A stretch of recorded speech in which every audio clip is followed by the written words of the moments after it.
দেখো, ব্লগটা কিন্তু কলেজ থেকেই শুরু করছি। হঠাৎ করেই প্ল্যান হয়ে গেছিলো একটা জায়গায় যাব। সো আমাদের জানো তো দুটো ক্যাম্পাস আছে, একটা সল্টলেকে আর একটা বিধান সরণিতে। সো কালকে আমাদের ক্লাস ছিল হচ্ছে বিধান সরণিতে। সো ওরা বুঝতেই পারছে যে আমি একটা ব্লগ শুরু করছি, তাই যে যার মতন করে পোস্ট দিতে আরম্ভ করে দিয়েছে। সো যাই হোক, তো দেখতেই পাচ্ছ বিধান সরণি পুরনো কলকাতা, আর পুরনো কলকাতার মাঝেই সুন্দর একটা ক্যাফে। তো বেসিক্যালি ক্যাফেটা কিন্তু একটা পুরনো বাড়ির তলাতেই বানানো হয়েছে। আর দেখতেই পাচ্ছ কত সুন্দর করে সমস্ত কিছু পেন্টিং করা। আর আরেকটা ক্যাফেরও সাইড ছিল, বাট ওটাতে আর যেতে পারিনি টাইমের অভাবে। আর দেখতে পাচ্ছ সবাই এক ধারসে ব্লু পড়েছি, মানে টুইনিং হয়ে গেছে, টেলিপ্যাথি বলতে পারো। তো যাই হোক, এই যে পুরো এই টেবিলটা জুড়ে বসেছিলাম।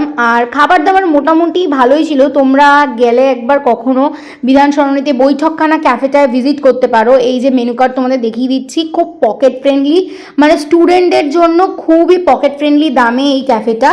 তো তোমরা যেতেই পারো। আর এই যে প্রচণ্ড লো লাইট ছিল জানো তো, এর জন্য কীরকম কালো কালো আসছিল। তো এবার দেখো কী কী নিয়েছি।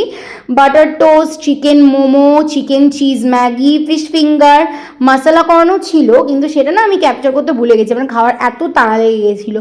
এনিওয়েজ, বিদ্যাসাগর কলেজের স্টুডেন্টরা নিশ্চয়ই এই ক্যাফেটা ভিজিট করেছো, বিকজ বিদ্যাসাগর কলেজের একদম সামনেই এই ক্যাফেটা। সো যদি কোনো বিদ্যাসাগরের স্টুডেন্ট এই ব্লগটা আমার দেখে থাকো, একটা কমেন্ট করে জানিও। তো আজকের জন্য টাটা বাই, দেখা হচ্ছে নেক্সট ব্লগে।